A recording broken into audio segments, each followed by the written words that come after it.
Dear brothers of this beautiful planet Earth, I am Kuan. To be able to be here, passing on some more teachings, is a moment of great joy and peace in my heart. Today I'm going to speak a little of beliefs, of all that was and has been placed before you over time. I would say that today you should close the book. Which book? The book of everything your religions have taught you. Close with much love this book that has served you for so long. Get to the last page. Be grateful for all the teachings.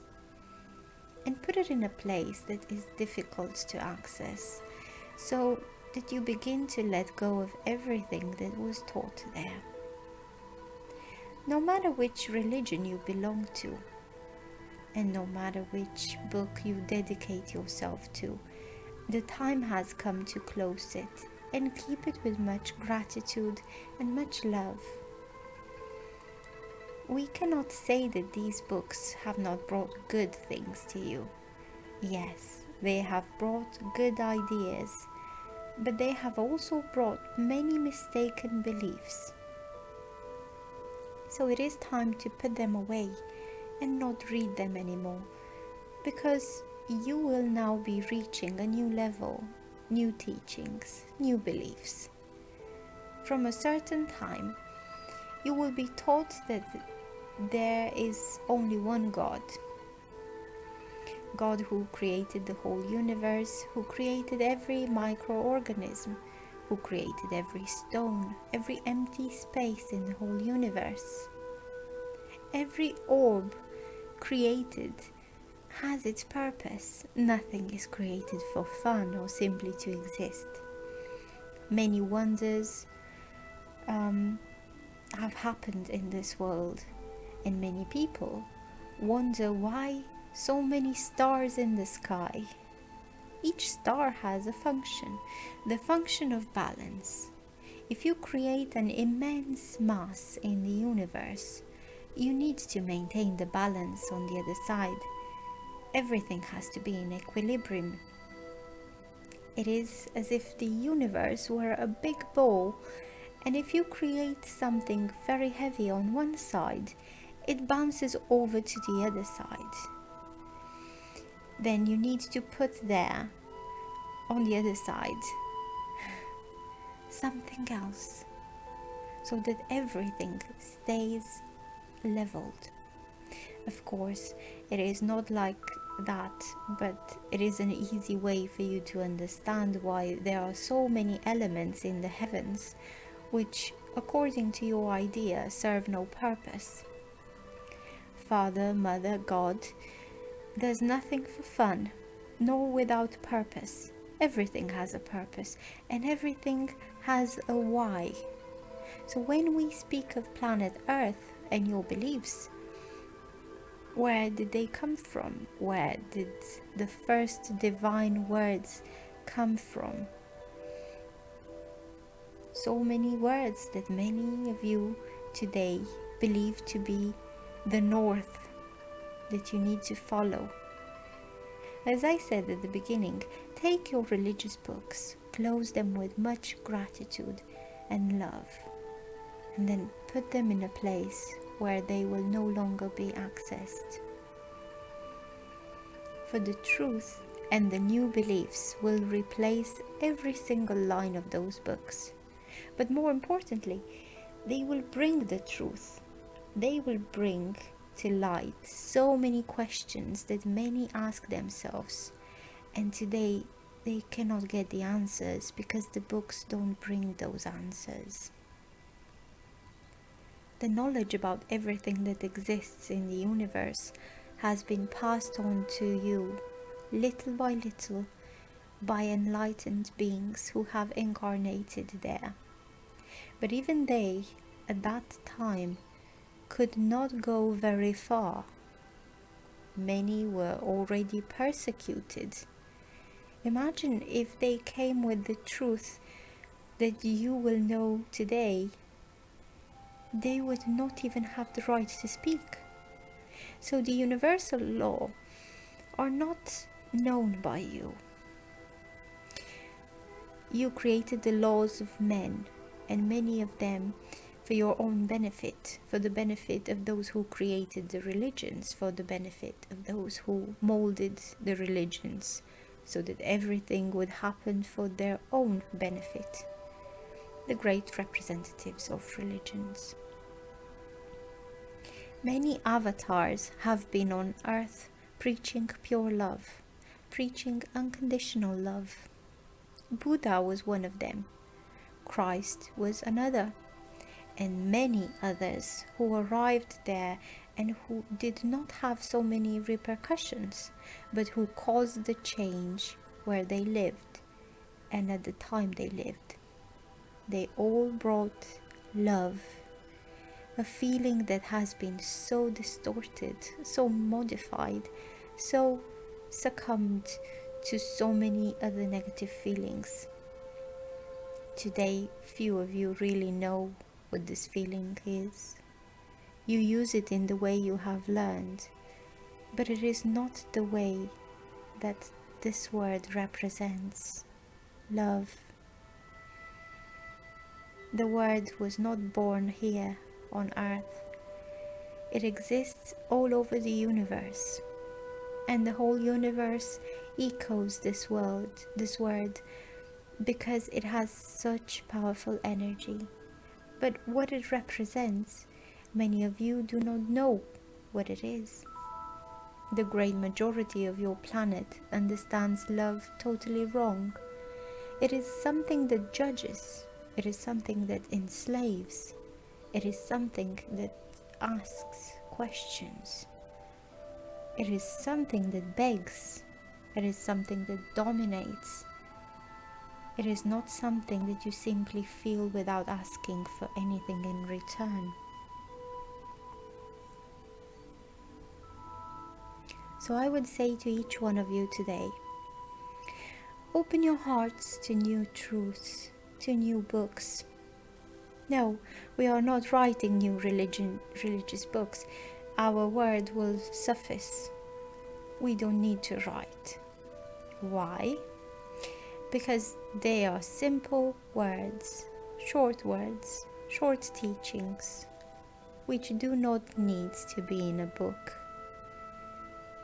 We can say that the only purpose of our words is one: to live love in all its forms, in all its ways. To love is not to look at the other through their appearance. It is to look at their soul.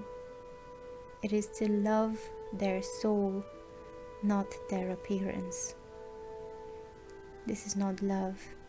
This is carnal desire, something that you have not learned to separate from the true feeling of love. I would say that many truths will come, and you will be astonished at how you have been deceived for so long by those who call themselves the great religious leaders. And you will see that every word that they have said over time and have modified and have put into the mouths of the true avatars who have arrived here with this sentiment of love, they all have been for their own benefit, for the benefit of their own journeys, for the benefit of enrichment, for the benefit of the manipulation of humanity. I could even say that we will begin a time without religion. The only existing religion will be the God the Father, Mother. And how to live it? Well, with unconditional love. That is all. There is not much to be said. Everything that leads to this exercise of unconditional love is within this small religion.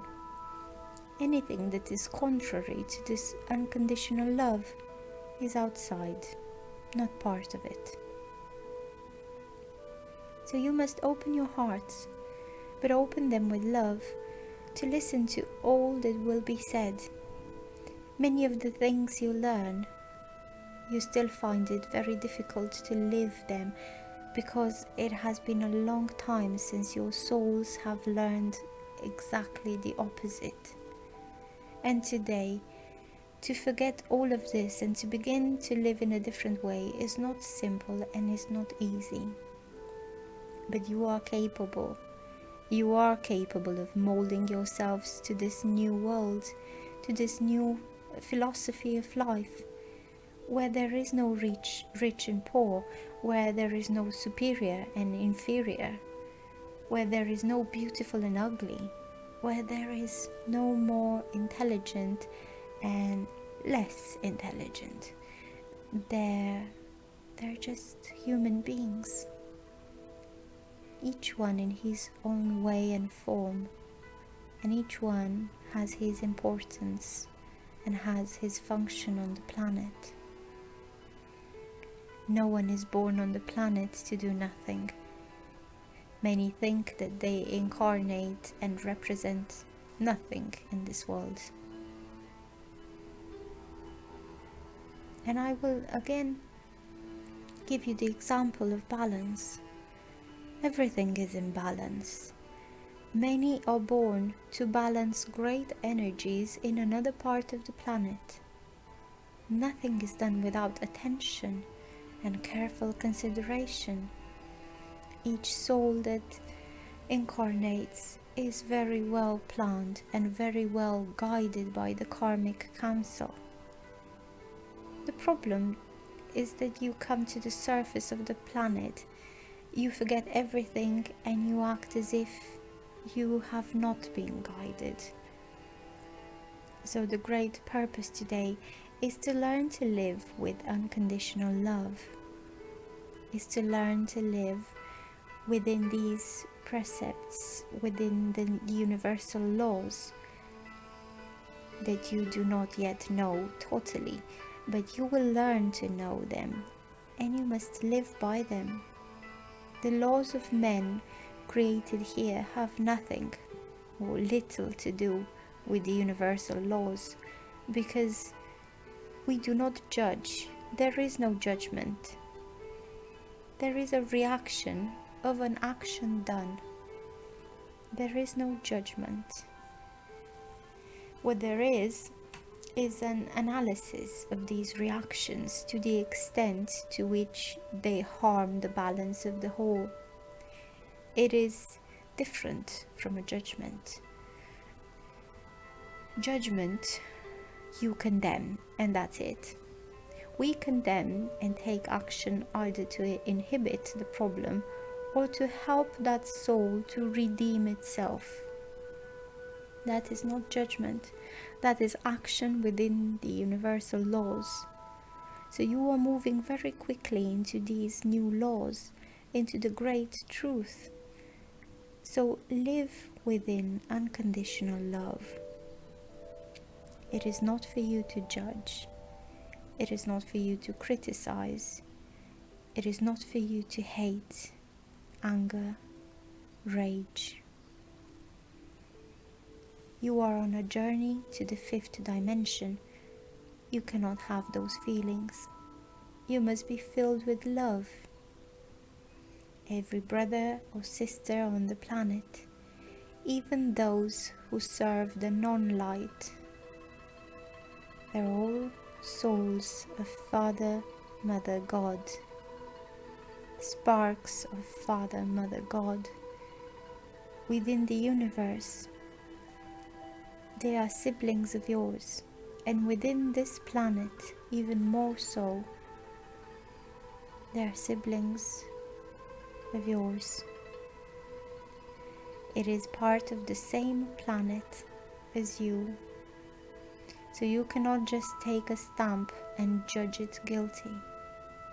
That soul has made bad choices, and surely it will reap those bad choices. It is not you who will judge it. It is not you who will wish it dead or suffer for so many lies placed upon you. Here is a small addendum to all this. You will try to judge by saying that you have been deceived. But you have free will. No one forces you to do anything. You accept it if your heart accepts it.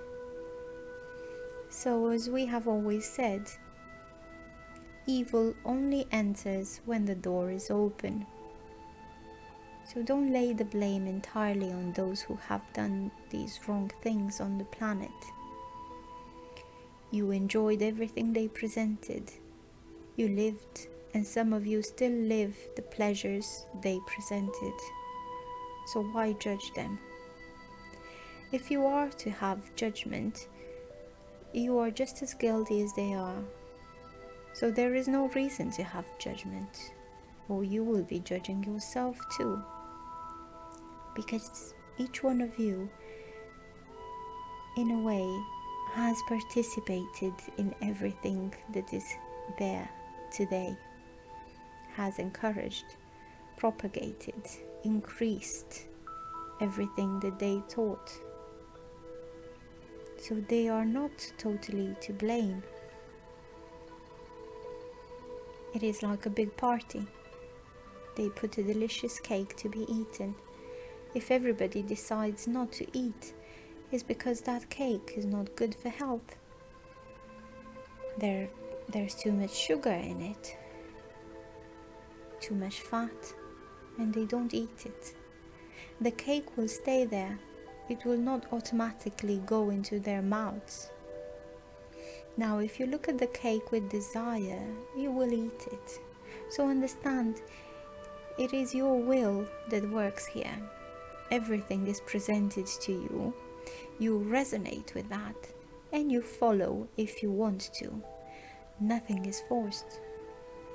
Don't put yourself in the role of the victim. Oh, I was forced to do that. Nobody is forced to do anything. You can all stand up and attempt liberation. No matter how difficult it is, you can never give up liberation. So open your hearts to the new beliefs, to the new truth, and to non-religion. The only religion that will exist on the planet is love for Father, Mother, God. Gratitude to Father, Mother, God. All the other beings that you know today, just be grateful. Be grateful for all that they have taught you. It is not religion. It is gratitude for so many beautiful things, so many good things that they have taught you over time. But the only religion that should exist is love for God the Father, Mother. Each people will reach God the Father, Mother by their heart, not through a book, not through someone claiming to be God's representative, upfront speaking. Each one reaches God the Father, Mother in his own way and in his own form, and he is open to all. Don't forget, you are all a tiny spark of God. So to reach him is very easy. It's so simple. You don't need a book or a specific religion to reach him. The path to Father, Mother, God is love and heart. If you find this path, there is no need for a book or for a religion.